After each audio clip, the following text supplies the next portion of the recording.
Let's get you hired. On this episode of Driven Too Far, we're going to help you avoid mistakes when filling out driver applications. Hello, I'm Andrew Winkler with Chief Carriers, and this is Driven Too Far, the truth about trucking, a podcast that helps over-the-road truck drivers balance career and family.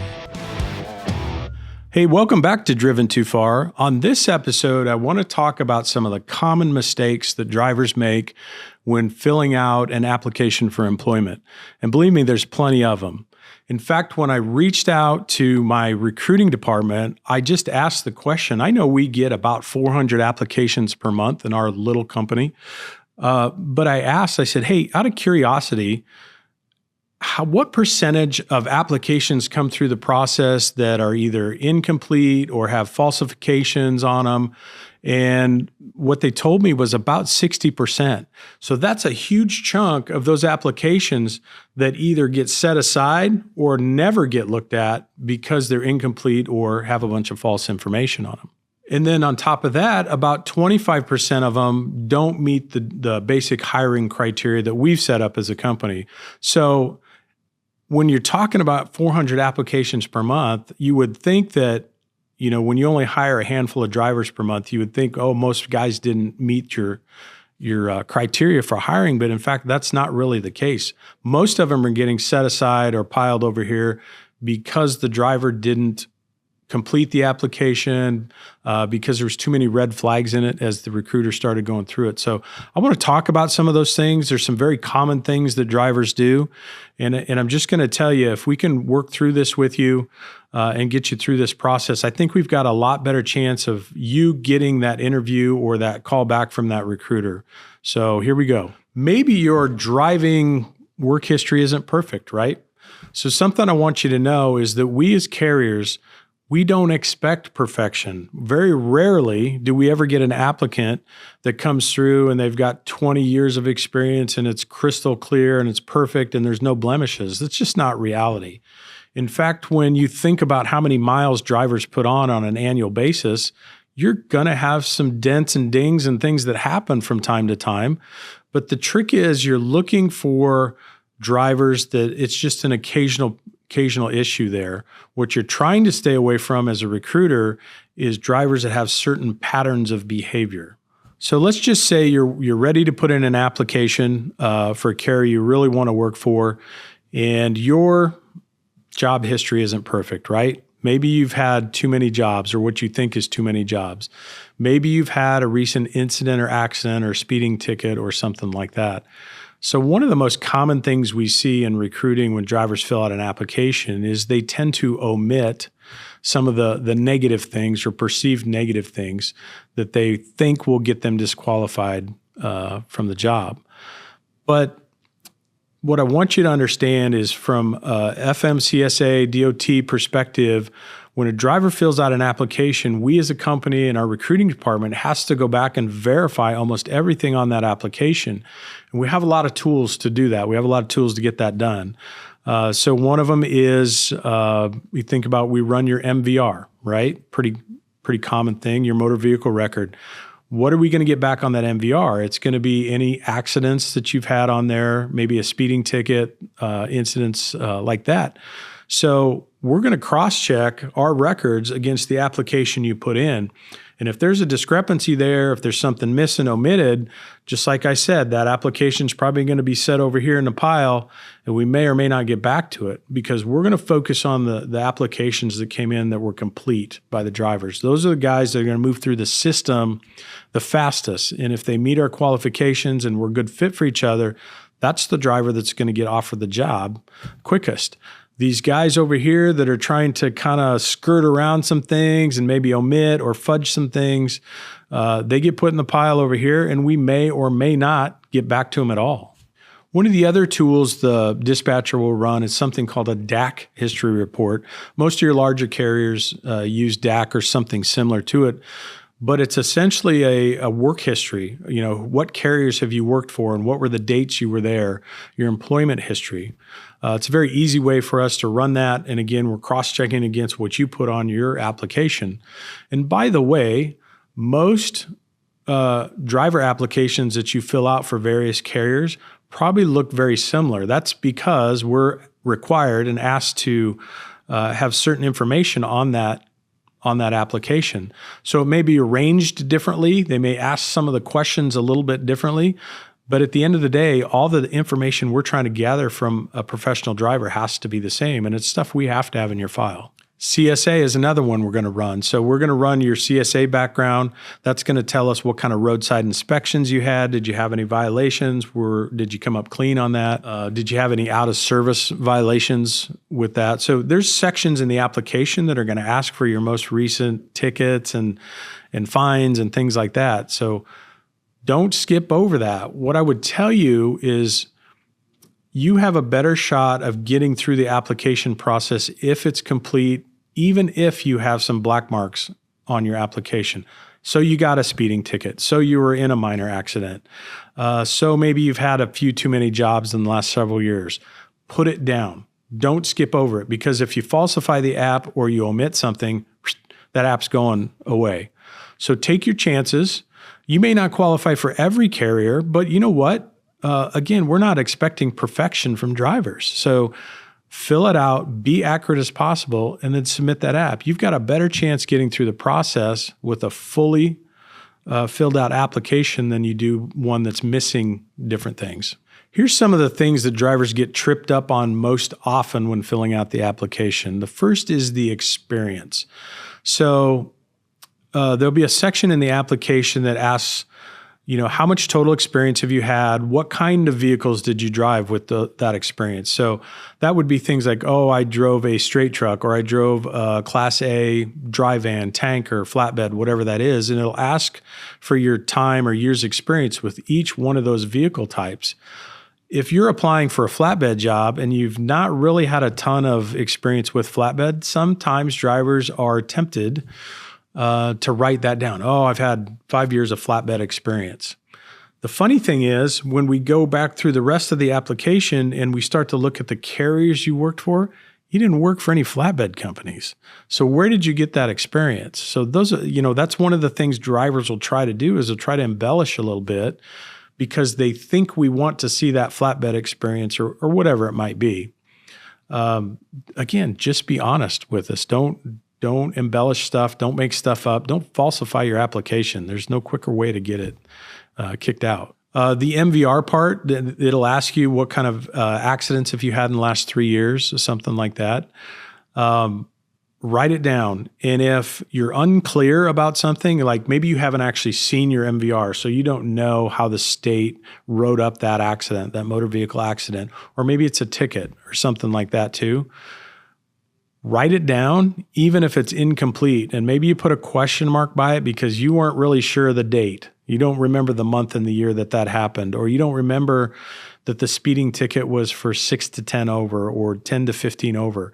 Write as much information as you can down, what you actually remember that's factual, and then leave the rest open and blank, because at least then when the recruiter's cross-checking everything, they can see on your MVR, he had an accident in March of 21. Here it is. This must be it. He put accident. He couldn't remember the year. It was 2021 and couldn't remember the month. So you haven't falsified it, and that's okay, because the recruiter will help you fill in the blanks to get accurate data. But what they won't do is, if you skipped over it, falsified something, they're not going to accept that application. Jobs and dates is a big one. As a professional driver, we need 10 years of your work history. The last 3 years of that will have to be verified by the recruiter. They physically have to go back and make contact with those carriers you worked for in the last 3 years, verify that you were there on those dates, that you were part of a drug and alcohol program and all that stuff. And then beyond that, the DOT wants another 7 years of history. So we need a total of 10 years. Sometimes that can be hard to get dates and stuff accurate, especially if you've had a lot of jobs. It kind of all blurs together after a while. But again, this would be a good place to not purposely omit anything, even if you don't know all the exact dates, contact information, carriers, stuff like that. But get as much in there as you possibly can, because they're going to ask you about it. Be cautious of overlapping dates. When we go through that, sometimes it gets a little messy, and drivers, you're required to put the month and the year you started and then the month and the year that you left. Once in a while, you'll see overlapping dates from carrier to carrier, and it looks like you were working for multiple carriers at the same time. Well, that's not the case. And again, we're running that DAC report in the background that's going to help us verify. The good thing about the DAC report is when a driver terminates or quits with us, we're going to report their work history to DAC. So we send in a report on the computer and says Joe worked from us from March of 21 through April of 2024. And we'll send that in. And then wherever he applies to next, that carrier will be able to pull that information down and it'll be accurate because we're supplying accurate information right off our employment records. So it's factual when we send it in. Once in a while, you'll see drivers that, need time off. They have a gap in their employment. And I think most people understand that, employers don't like to see big gaps of employment because you start to question that person, like, are you really committed to the job? You worked here for 6 months and then you took 6 months off. And then you worked for 8 months and you took 6 months off. That's likely somebody you're not going to want to hire just because we're looking for people that want year-round steady type work that we can count on. So one of the things you'll see with applications is drivers know that we don't like to see the big gaps. So instead of leaving a 6-month gap in there, they may stretch the employment dates to that employer before the gap and to the employer after the gap and maybe shorten that 6-month gap to maybe a month or something like that to avoid the appearance of those large gaps. But again, it's going to get caught. The recruiter's going to see it. They're going to sniff that out. And then it just looks like you falsified your app. We've even seen things go as far, and I typically see a lot of the verifications that come in from past employees.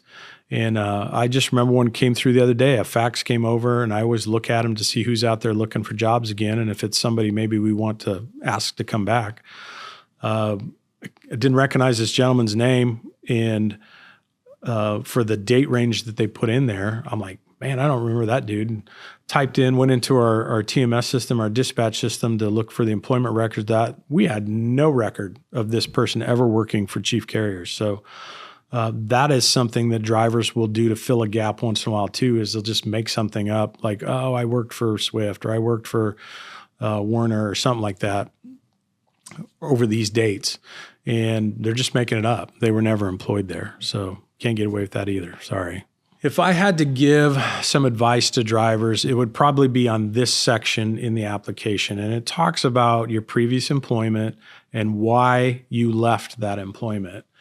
One of the things, I don't know if drivers don't realize this or what, but when you start to see they've had several jobs and then the reason for them leaving those jobs, and they start to list things like dispatch didn't know what they were doing, got in a fight with safety, had a disagreement with maintenance, you start to see a pattern in behavior of the driver where they're not taking ownership of the reasons they're quitting or leaving. Maybe they got fired, whatever it is with the company.